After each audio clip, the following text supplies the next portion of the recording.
theme, and let's see. So it's a paid theme, so you have to pay with credit card, then you can download. So once you download, you get this folder. Hopefully this should work, right? So I got the theme, right? This is the theme I had selected, right?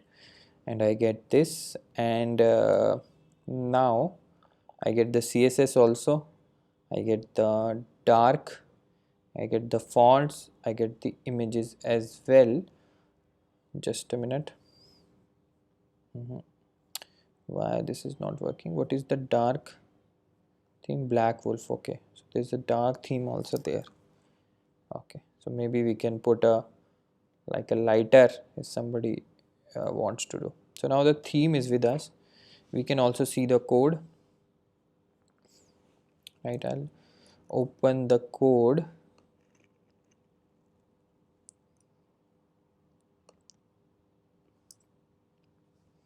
So this is the code, all the code somebody has written, right? This is for that. This is the index.html.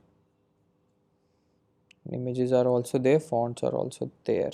Okay, so now we have the CSS. So basically what we need is the CSS and images. Images is still fine, we'll use our images. So CSS is most important, and the HTML is also very important. So we got the HTML and CSS. So now let's see how we can start our Django project. So in next video we will start a Django project and try to use this theme to create the first web page. Let's see in the next video.